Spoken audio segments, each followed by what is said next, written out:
I Choose Me, February 28, 2025.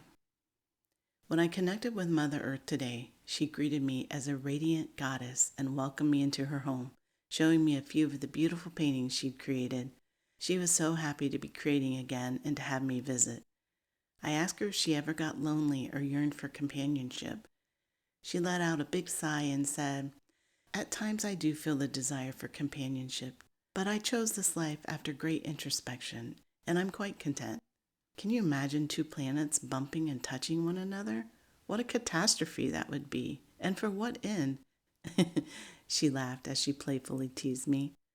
I have many beautiful visitors such as yourself and my continuous connection to that which you call Father Source.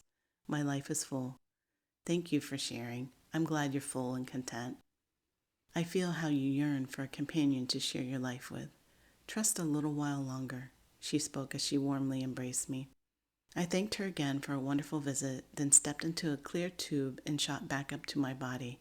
I continued up through my crown, gently rocking back and forth as if I were being cradled. When I finally arrived, I floated down to sit in a chair beside Father Source.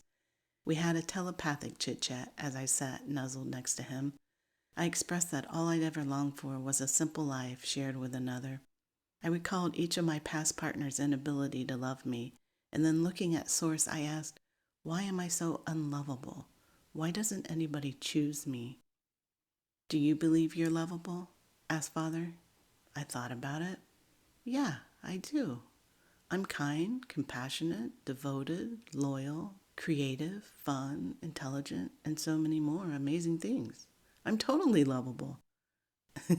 Yes, you're very lovable. And have you chosen yourself?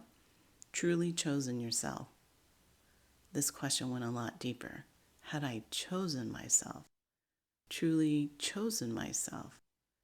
I began seeing myself in past relationships and noticed how I'd always put my partners, my families, and even strangers' needs before my own.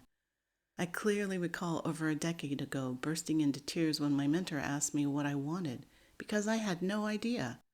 I hadn't thought about my own wants or needs for so long that they were foreign to me. I hadn't chosen myself until quite recently when finally I was done being treated poorly by those who claimed to love me. Not only that, but I realized that I didn't think I was lovable because of my plump, chubby body. I felt less than and not deserving of love due to the shape of my body. As this realization arose in me, I wondered if I'd chosen a plump body to learn to love myself unconditionally.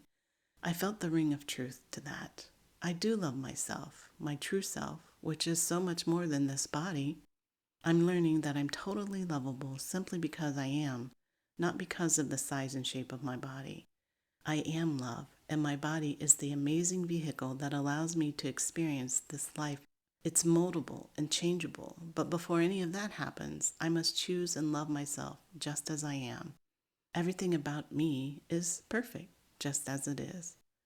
Can I choose myself and love my imperfections? Can I love myself in a plump body? As I sit with these questions deep within myself, my eyes fill with tears, thinking about how long I've withheld love from myself. Deep down, I bought into the belief that I was not lovable because I was fat. What a sad thing to realize, to truly see and know the shame of being fat. I'm really shocked to realize that I've been fat shaming myself. I had no idea. Wow, this is a really deep layer of shame. I'm so glad this came up for healing. I look forward to learning how to choose my perfectly voluptuous, gorgeous goddess self in her current state, expecting nothing to change or be other than it is. I let out a deep sigh with this final liberation. I'm free, and so it is.